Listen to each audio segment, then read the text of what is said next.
YIMP, Yayasan Insan Mulia Pama. Assalamualaikum warahmatullahi wabarakatuh. Innal hamdalillah nahmaduhu wa nasta'inuhu wa nastaghfiruh wa na'udzu billahi min syururi anfusina wa sayyiati a'malina. Man yahdihillahu fala mudhillalah wa man yudlil fala hadiyalah. Ashhadu an la ilaha illallah wahdahu la syarikalah wa ashhadu anna nabiyyana wa habibana Muhammadan abduhu wa rasuluh alladzi la nabiyya wa la rasula ba'dah.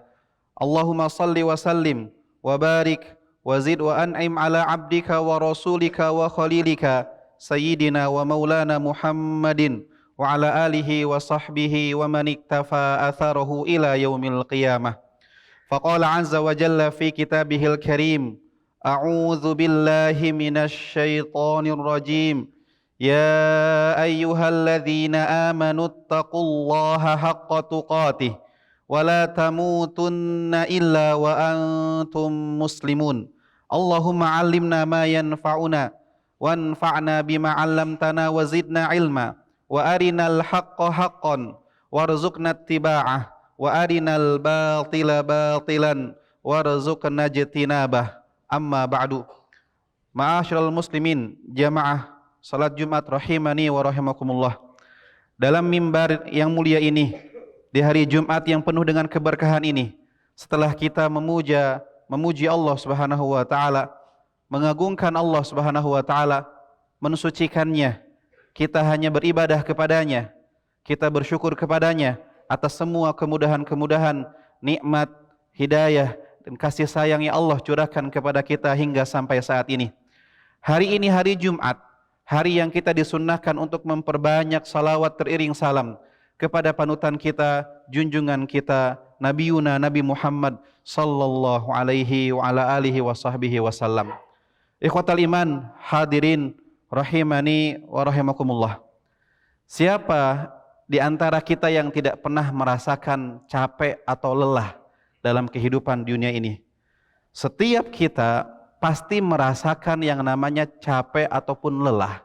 Akan tetapi ada orang-orang yang setelah capeknya dia bahagia baik dunia ataupun akhirat, dan juga ada orang yang setelah capeknya dia tidak merasakan kebahagiaan baik itu dunia ataupun kebahagiaan akhirat. Kenapa? Padahal sama-sama capek kita menghadapi kehidupan dunia ini. Ada yang capeknya bahagia, ada yang tidak bahagia. Maka tentu jawabannya adalah orang-orang yang capeknya bahagia adalah orang-orang yang capeknya, lelahnya dia jadikan menjadi lillahi ta'ala. Sedangkan orang yang tidak bahagia adalah orang yang capek dan lelahnya tidak karena Allah Subhanahu wa ta'ala. Dan salah satu contoh real seseorang yang capeknya lillahi ta'ala adalah Nabi kita, Nabi Muhammad sallallahu alaihi wasallam. Kalau kita lihat bagaimana peran beliau sebagai makhluk sosial, kita akan dapatkan tidak mudah untuk menjadi seorang Rasulullah sallallahu alaihi wasallam. Beliau adalah seorang kepala keluarga, seorang suami yang harus mendidik, membina, bermuamalah dengan baik terhadap istri-istrinya. Kadang kita jujur, kita yang memiliki satu istri saja perlu banyak sabar dalam mendidik istri kita supaya menjadi seorang yang salehah, taat kepada Allah Subhanahu wa taala. Coba bayangkan Nabi sallallahu alaihi wasallam harus mendidik istri-istrinya yang banyak dengan karakter-karakter mereka yang berbeda-beda. Mungkin gambaran kita tidak ada permasalahan di rumah tangganya Nabi, ada. Kita nggak paham, kita perlu baca ternyata di sana ada permasalahan-permasalahan dalam rumah tangga Nabi, tetapi Nabi Shallallahu Alaihi Wasallam berhasil mendidik istri-istri beliau menjadi ummahatul mukminin, ibunda orang-orang yang beriman, mereka bertakwa kepada Allah Subhanahu Wa Taala. Di sisi lain, beliau adalah seorang kepala negara. Bayangkan, beliau presiden tertinggi yang harus mengurusi rakyatnya, mengurusi urusan militernya. Beliau seorang jenderal yang ketika dalam perang Uhud beliau terluka, beliau babak belur ketika itu, mohon maaf bahasanya, beliau dilempar batu, perutnya kena, dihantam pedang dari belakang, baju perangnya pecah, kemudian menempel pecahannya di pipi Rasulullah SAW. Capek tidak? Capek. Di sisi lain beliau SAW adalah seorang guru untuk murid-muridnya, yang mendidik murid-murid intinya. Ada 8 murid inti Nabi Shallallahu Alaihi Wasallam dalam urusan qiraah. Ada sahabat yang selalu mengikuti beliau Shallallahu Alaihi Wasallam. Intinya, kalau kita bayangkan beliau sebagai makhluk sosial, beliau capek, Pak. Kita mungkin, ya peran kita adalah seorang suami, ayah, kemudian seorang pekerja. Tapi Nabi Shallallahu Alaihi Wasallam peran beliau sangat banyak. Tapi luar biasanya, kita dapatkan riwayat ketika di malam hari, apa yang beliau lakukan? Beliau beribadah, bermunajat kepada Allah Subhanahu wa taala sampai kaki beliau bengkak-bengkak. Padahal Aisyah mengatakan Nabi sallallahu alaihi wasallam tidak pernah melebihi 11 rakaat melaksanakan salat malam, tetapi 11 rakaat tersebut membuat kaki beliau bengkak. Kenapa? Karena bacaan dan panjangnya salat beliau.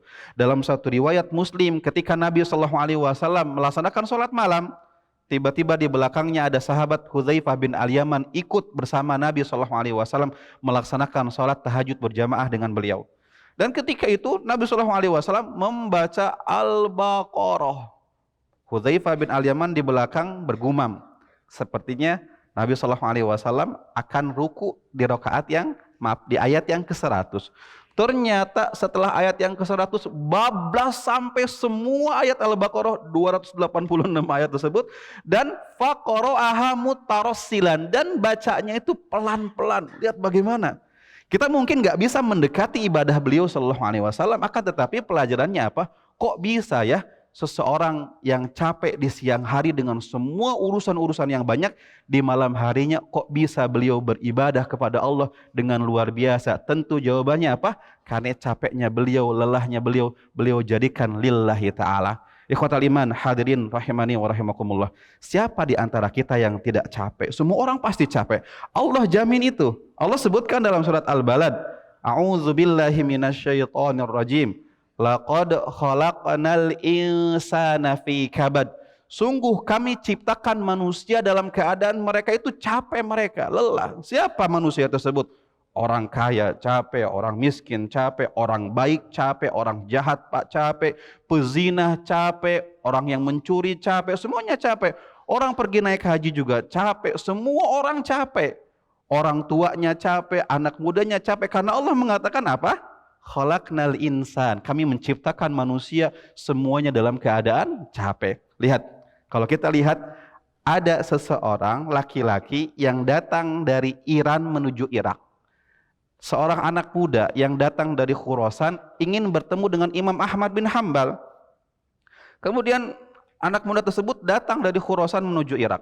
Setelah bertemu Imam Ahmad bin Hambal, dia mengatakan, "Ya Aba Abdillah, wahai Imam Ahmad bin Hambal, mata yajidul abdu ta'mar rahah." Kapan seorang hamba merasakan istirahat yang sesungguhnya?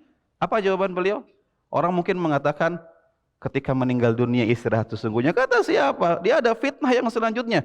Beliau mengatakan istirahat sesungguhnya bagi seorang hamba adalah ketika kakinya melangkah masuk ke dalam surganya Allah Subhanahu wa taala. Sebelum itu, ketika dia dilahirkan sampai menuju kepada surga, semuanya capek dan lelah.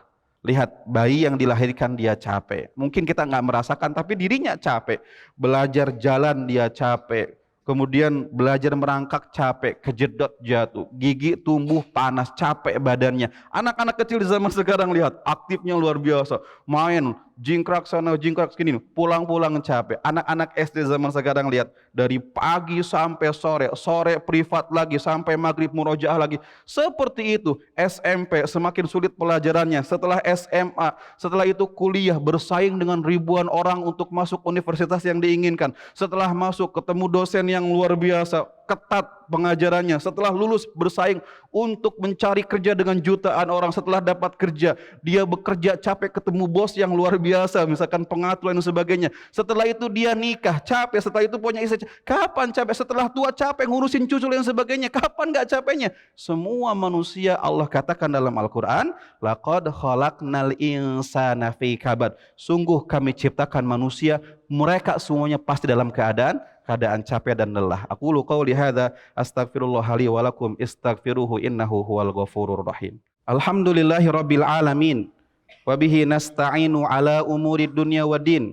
Wassalatu wassalamu ala asyrafil anbiya'i wal mursalin wa ala alihi wa sahbihi ajma'in. Amma ba'du.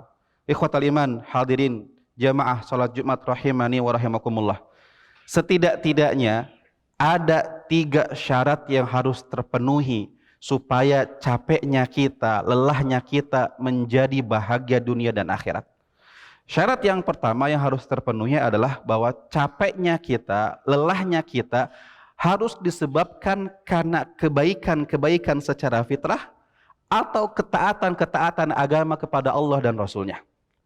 Dan syarat yang kedua, kebaikan yang dilakukan tersebut harus ikhlas, hanya mengharapkan balasan dari Allah Subhanahu wa taala. Dan yang ketiga, syarat yang ketiga apa? Harus mengikuti tuntunan Al-Quran dan sunnah Nabi Muhammad SAW. Poin yang pertama, syarat bahagia seorang yang lelah adalah bahwa capeknya dia harus karena kebaikan. Orang di dunia ini capeknya beragam karena banyak sebab-sebab kenapa mereka capek. Kita seorang pekerja capek karena bekerja. Dan ketika kita bekerja mencari nafkah yang halal, tentu ini kebaikan atau bukan? Ini kebaikan. Kata Nabi SAW, beliau mengatakan apa? Dinarun, 1 dinar engkau infakkan fi sabilillah. 1 dinar engkau berikan kepada fakir miskin. 1 dinar engkau berikan untuk membebaskan budak. 1 dinar engkau berikan kepada keluargamu sebagai nafkah mereka, maka yang paling besar pahalanya adalah 1 dinar yang engkau berikan kepada keluargamu. Sehingga dari infak-infak dan sedekah-sedekah yang ada, tingkat tertinggi sedekah dan infak itu ada di seorang suami yang memberikan hak nafkah kepada keluarganya, kepada istri dan kepada anak-anaknya. Sehingga ketika seorang suami bekerja dia di luar, apapun pekerjaan yang penting halal, maka sejatinya dia lelahnya karena kebaikan. Seharusnya bahagia orang-orang yang seperti itu. Orang naik haji, capek di musim panas, di satu tempat dengan ratus ribu orang ketika itu, antri toilet ketika subuhnya banyak, tidurnya nggak nyaman, harus dempet-dempetan, capek. Tetapi karena capeknya, karena kebaikan dan ketaatan akan menghadirkan kebahagiaan dunia dan akhirat. Tetapi orang-orang yang capeknya bukan karena kebaikan dan ketaatan, pekerjaannya pekerjaan yang haram, pekerjaannya pekerjaan yang tidak baik, capeknya dia bukan karena sesuatu yang baik, maka tidak akan menghadirkan kebahagiaan. Kita dengar ada orang-orang, mereka orang-orang yang terkenal di dunia ini, raja pop dunia. Bagaimana matinya dia? Matinya overdosis, obat tidur, nggak bisa tidur dia. Kenapa nggak bisa tidur? Duit banyak, followers banyak, pergi kemana-mana dibentangkan karpet merah. Kenapa kok matinya seperti itu? Nggak bisa tidur, dia harus dikasih obat bius rendah, bius tinggi, sampai akhirnya apa yang terjadi? Dia mati karena obat tersebut. Kenapa seperti itu? Karena capeknya dia bukan karena kebaikan-kebaikan, bukan karena ketaatan kepada Allah Subhanahu wa taala. Sehingga lihat anak-anak muda sekarang ya, pemuda-pemudinya digandrungi dengan apa? Mereka senang dengan K-popnya, budaya-budaya Koreanya, band-bandnya, opah-opahnya. Lihat bagaimana matinya artis-artis tersebut. Mati bunuh diri kebanyakan mereka. Kenapa seperti itu? Duit mereka punya, dunia punya mereka. Tetapi kenapa seperti itu? Karena capeknya mereka bukan dalam ketaatan, bukan dalam kebaikan secara fitrah atau ketaatan-ketaatan agama. Maka jangan terjebak dengan mereka-mereka yang mendohirkan kebahagiaan padahal mereka bermaksiat kepada Allah Subhanahu wa taala. Ustadz, ada orang pergi diskotik, ada orang pergi dugem, jingkrak kanan, jingkrak kiri, mereka bahagia, terlihat tersenyum dan sebagainya. Allah mengatakan apa? Dalam surat Thaha Allah mengatakan, "Waman a'radu an dzikri fa innalahu ma'isyatan dhanka." Siapa yang dia berpaling dari aturan Allah dan Rasulnya, kami akan berikan kehidupan yang tidak bahagia kepada orang tersebut. Itulah janji Allah Subhanahu wa taala. Karena sejatinya seseorang yang melawan hati nuraninya, dia tidak akan pernah berbahagia dunia dan akhirat. Sehingga kalau kita ingin capeknya kita menjadi bahagia, harus disebabkan karena kebaikan dan ketaatan kepada Allah Subhanahu wa taala. Kemudian poin yang kedua, syarat yang kedua, kebaikan yang dilakukan tersebut harus ikhlas karena Allah. Kalau enggak ikhlas, seorang pekerja kalau enggak ikhlas, dia kan enggak akan bahagia. Dia melihat tumpukan pekerjaannya. Kalau dia hadapinya dengan tidak keikhlasan, dia enggak akan bahagia. Contoh misalnya, infak adalah kebaikan, ketaatan kepada Allah, harusnya menghadirkan kebahagiaan. Tapi kalau enggak ikhlas, rasa-rasanya enggak akan bahagia, Pak. Ada orang miskin lewat, ada orang kaya punya duit. Dia ingin memberikan kepada fakir miskin tersebut. Kadang orang miskin di zaman sekarang adabnya agak kurang. Mereka sudah miskin, kadang jarang sholat, kadang bahasanya kurang enak didengarnya. Kadanglah seperti itu, Pak. Kadang misalnya contoh, ada orang kaya ingin ngasih kepada mereka. Tiba-tiba orang miskin ini ngambil, tidak mengucapkan salam, tidak mengucapkan terima kasih, ambil muka masam, berlalu dia. Besok harinya orang miskin ini pun datang lagi. Kemudian dia berharap mudah-mudahan ketemu lagi orang kaya dan dikasih lagi. Orang kaya ini mengatakan, ente yang kemarin, ente yang saya kasih duit kemarin gak ucapin salam, gak ngucapin terima kasih. Emang mau saya kasih lagi? Tidak akan. Orang yang seperti ini keikhlasan tidak ada, Pak. Sehingga dia mengharapkan imbalan. Allah menyebutkan apa? Innama nut'imukum liwajhillah la nuridu minkum jazaa'an wala syukura. Kami memberi kepada kalian makanan apapun itu karena mengharapkan pahala Allah, tidak mengharapkan terima kasih, pengakuan, dan tidak mengharapkan balasan dari apa ya kebaikan yang diberikan kepada mereka. Lihat di zaman sekarang ya dinamikanya. Kita pekerja, bapak-bapak pekerja. Senin Jumat kerja di kantor, Sabtu Ahad pengennya di mana? Rumah istirahat. Istri Senin sampai Jumat di mana? Di rumah. Sabtu Ahad pengennya kemana? Keluar. Nggak ketemu. Tapi banyak kita berkorban dalam rumah tangga. Ya, saya kerja untuk siapa sih? Saya nafkah saya untuk kalian, membahagiakan kalian. Ayo, Sabtu Ahad meskipun bermacet-macetan, ayo saya jabanin semuanya. Tapi misalkan ada seorang suami yang tidak bisa dan dia mengatakan, istriku, hari ini engkau menjadi ratu satu hari. Engkau tidak usah ngapa-ngapain. Dari pagi yang beresin rumah, biarkan saya yang beresin rumah. Anak mandi, saya yang mandiin. Masak, nggak usah masak Senin sampai Jumat engkau capek. Hari ini kita keluar pergi makan. Dan dia pun berbuat baik kepada istrinya sepanjang hari tersebut. Tiba-tiba ketika di malam hari, ternyata ada dorongan dia ingin beribadah suami istri. Ngajak istrinya, ternyata istrinya nolak. Dengan bahasa mungkin yang kadang tidak bagus. Dia mengatakan apa? Nyesal saya berbuat baik kepada engkau satu hari ini. Ternyata feedback yang engkau berikan kepada saya seperti itu. Itulah orang yang ketika beramal, dia mengharapkan feedback yang baik. Ketika dia beramal, mau dia bantu istrinya, mau dia apapun itu, kalau seandainya mengharapkan pahala dari Allah, maka dia akan mendapatkan kebahagiaan di dalam hatinya, Pak. Kemudian yang ketiga apa? Kebaikan yang ikhlas tersebut harus berdasarkan dengan apa? Tuntunan Al-Quran dan hadis Nabi SAW. Karena Nabi SAW mengatakan apa? Inni taraktu fikum amroini. Aku tinggalkan kepada kalian dua hal. Yang ketika kalian berpegang teguh dengan dua hal tersebut, kalian tidak akan tersesat selama-lamanya. Apa itu? Al-Quran dan hadis Nabi SAW. Kadang dalam dinamika kehidupan sosial kita, kehidupan dunia kita, kita punya seorang presiden, kita punya seorang gubernur, punya bupati, camat, tingkat RT, RW, yang mereka memimpin kita dengan mengatur dengan aturan-aturan yang mereka buat untuk kebahagiaan dan ketentraman masyarakat. Tetapi seiring bergantinya kepemimpinan presiden, gubernur, bupati, camat, kades, RT, RW, apa yang terjadi? Kadang terjadi revisi pendidikan 2006 pindah ke 2013, berinovasi terus. Seakan-akan revisi-revisi ada, seakan-akan titik belum ketemu untuk membahagiakan manusia. Dan mereka berinovasi terus. Oke lah, kita manusia penuh dengan kekurangan. Cuman masalahnya Al-Quran dan hadis Nabi SAW, semenjak Al-Quran tersebut keluar dari mulut Nabi yang mulia SAW, hadis Nabi keluar dari hadis Nabi SAW, sampai sekarang pernahkah ada di zaman Abu Bakar As-Siddiq revisi Al-Quran? Gak cocok. Pernah nggak ada revisi di zaman Harun Ar-Rasyid dan khalifah-khalifah yang lain? Nggak ada. Kenapa? Karena Al-Quran dan Sunnah adalah aturan mutlak untuk kebahagiaan umat manusia. Maka mudah-mudahan capeknya kita, lelahnya kita menghasilkan kebahagiaan dunia dan akhirat. Kadang kita berpikir gini, Pak. Kita capek, banting tulang, peras keringat untuk istri kita, untuk anak kita. Kita pun menyekolahkan anak-anak kita, kadang harus ngutang sana, ngutang sini untuk biaya universitas mereka yang begitu mahal.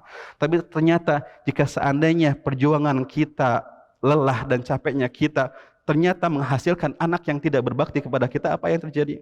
Sedih kita. Nabi SAW mengatakan apa? Tahu tidak siapa yang mandul? Para sahabat mengatakan, orang yang mandul adalah orang yang tidak punya anak. Tapi Nabi mengatakan apa? Orang yang mandul adalah orang yang punya anak, tetapi tidak satu pun dari mereka yang membimbingnya masuk ke dalam surganya Allah Subhanahu wa taala. Sehingga mudah-mudahan capeknya kita, lelahnya kita bisa menghadirkan amalan-amalan yang baik, kebahagiaan kita baik itu dunia dan juga kebahagiaan akhirat. Innallaha wa malaikatahu yusalluna 'alan nabi. Ya ayyuhalladzina amanu sallu alaihi wa sallimu taslima. Allahumma salli ala Muhammad wa ala ali Muhammad kama sallaita ala Ibrahim wa ala ali Ibrahim innaka Hamidum Majid.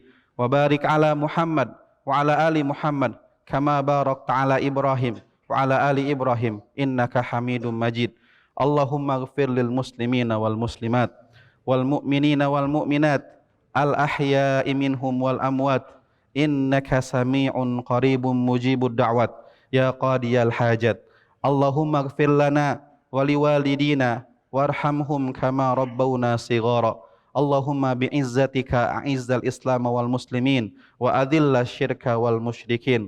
Allahumma ansur ikhwanana al muslimina al mustad'afina fi kulli zamanin wa makan. Allahumma anta ya munzilal kitab wa mujriyas sahab wa hazimal ahzab ihzimhum wansurna alaihim. Allahumma aslih a'immatana wa wulata umuril muslimin wa waffiqhum jami'an li tahkimi syari'atik walil amali bi kitabik walil tizami bi sunnati nabiyyik bi rahmatika ya arhamar rahimin. Rabbana zalamna anfusana wa illam taghfir lana wa tarhamna lanakunanna minal khasirin. Rabbana la tuzigh qulubana ba'da idh hadaitana wa hab lana min ladunka rahmah innaka antal wahhab. Rabbana hab lana min azwajina wa dhurriyyatina qurrata a'yun waj'alna lil muttaqina imama. Rabbana atina fid dunya hasanah wa fil akhirati hasanah wa qina adzabannar. Wa sallallahu ala nabi wa ala alihi wa sahbihi wa sallam. Subhana rabbika rabbil izzati amma yasifun wa salamun alal mursalin walhamdulillahi rabbil alamin. Aqimussalam.